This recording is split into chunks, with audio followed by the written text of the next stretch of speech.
Well, today is World Autism Day. Many families in Ontario have been calling for better support and services for kids with autism as wait lists balloon and costs increase. For years now, when it comes to supporting kids who live with the condition, what has gotten better and what has gotten worse? Joining me now is Bruce MacIntosh. He is the former head of the Ontario Autism Coalition and a parent to a son who lives with autism. Good morning to you. Good morning.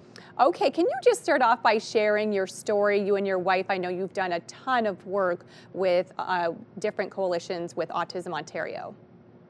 Well, we're not directly affiliated with Autism Ontario. We do cooperate with them, but we are sort of the bad cop and the good cop, bad cop balance. We've been pushing the provincial government in a direct political way, actually for 20 years now. Wow. March 5th was our 20th birthday, and I'm sad to say that we're still here, but I'm very proud of how we've grown and what we've accomplished. We know that there has been calls to improve services for parents and kids in Ontario for years. Where do things stand right now? Well, we're not in a good spot. The wait list has absolutely, there's no other word, exploded over the last 6 years. It was 23,000 when Doug Ford came to power, and today there's over 60,000 kids waiting for core services.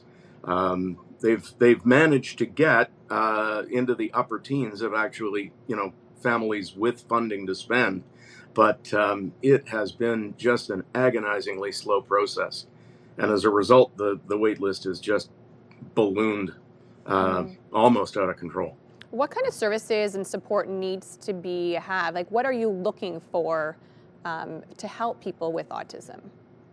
Well, core services consists of three things. It includes applied behavior analysis. It also includes speech language pathology, and it includes occupational therapy. And depending on the child's needs, any or all of those may be required to address their central challenges in managing to live with autism. And it's a clinical decision. It's very difficult to know, just by meeting a kid on the spectrum. It may be very obvious that they're on the spectrum, but what they're going to require to cope in a world that wasn't designed for them is hard to predict without an assessment and some clinical decision making. So, those things address different needs. And it should be up to the clinicians to make the decision. As it stands, parents are being given an interview by a bureaucrat who fills out a questionnaire and ticks some boxes, and that's sort of how they come up with the funding amount, and then sort of just leave it hanging about what's the best way to proceed after that. And what do you want people watching this to know about those living with autism? They are people like anyone else. They have the same wants and needs. They have the same cares.